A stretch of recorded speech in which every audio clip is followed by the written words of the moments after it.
घंटे बंधे हुए थे, वो घंटे लगाए इसलिए थे क्योंकि दूसरे की आवाज मेरे कानों में ना पहुंचे, दूसरे देवताओं का नाम मेरे कानों में ना पहुंचे। घंटे लगाने का कारण ही यही था। और जब घंटा कर्ण के कानों में जो घंटे बजे तो भगवान ने कहा जाओ जरा बैकुंठ जाओ। तो कि बैकुंठ में क्यों जाना है? घंटा कर्ण ने कहा बैकुंठ इसलिए जाइए कि वहां जाकर आप सत्संग करिए, वहां जाकर आप भगवान का सत्संग ग्रहण करिए, वहां जाकर आप हरि चर्चा ग्रहण करिए। जाओ तुम चले जाओ।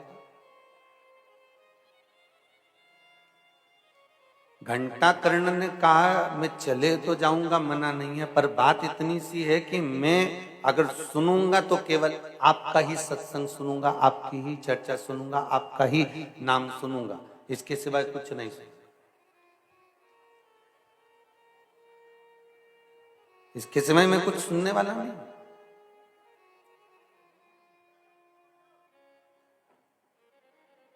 भगवान कहते हैं घंटा कर्ण,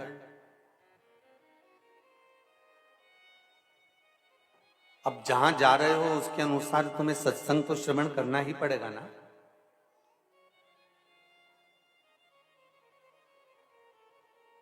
जाकर अगर बैठोगे तो कुछ सत्संग तो तुम्हें सुनना पड़ेगा ना।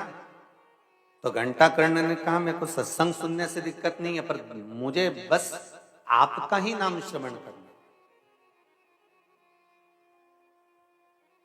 मैं केवल आपके नाम में डूबना चाहता हूं।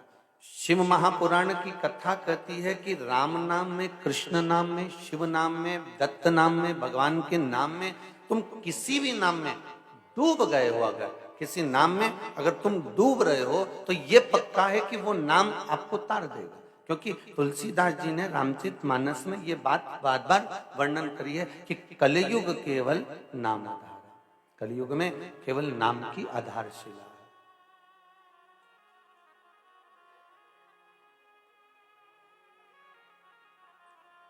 और कलयुग में अगर नाम की आधारशिला को लेकर चलोगे तो महाराज जीवन का एक सुख अपने आप कलिकाल में कुछ कर रहे हो, यज्ञ कर रहे हो कि अनुष्ठान कर रहे हो कि दान कर रहे हो कि पुण्य कर रहे हो कि क्या कर रहे हो, उससे नहीं। कलयुग में केवल अगर कुछ आधार बनाकर चलना है अपने को तो वो भगवान का नाम है। आप राम जपो, कृष्ण जपो, शिव जपो, तुम्हारी मर्जी पड़े, उसका स्मरण करो, पर नाम आधार बनाकर करिए।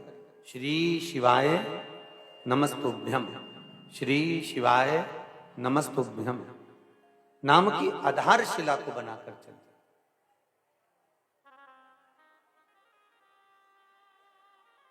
और यदि आपने नाम की आधारशिला को बना लिया तो जीवन वैसे ही सार्थक हो जाए। महाराज अभी कथा में वर्णन किया था, राम जी को दुख आया तो शिव के पास, भगवान कृष्ण के जीवन काल में जहां जहां पर भगवान कृष्ण को लगा कि हम यहाँ तकलीफ है, यहाँ परेशानी है, यहाँ कष्ट है, तब भगवान कृष्ण ने भी अगर जाप करा तो शिव का स्मरण करा, भगवान शंकर की भक्ति को धारण करा, शिव स्मरण को धारण करा।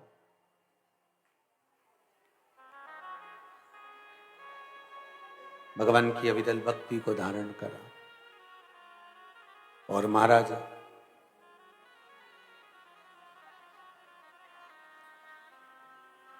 मेरे राम मेरे कृष्ण केवल स्वयं के लिए पूजन नहीं कर रहे हैं, मेरे राम और कृष्ण ये आपको बता रहे हैं कि भगवान में भेद ना कर कर आप अगर शंकर की शरण में जा रहे हो तो उसका सुख आपको मिलेगा जरूर,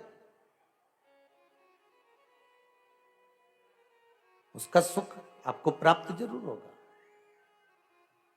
अगर आप शिव की शरण जा रहे हो तो वो निष्फल नहीं हो सकता, उसका फल आपके जीवन में अवश्य प्राप्त हो।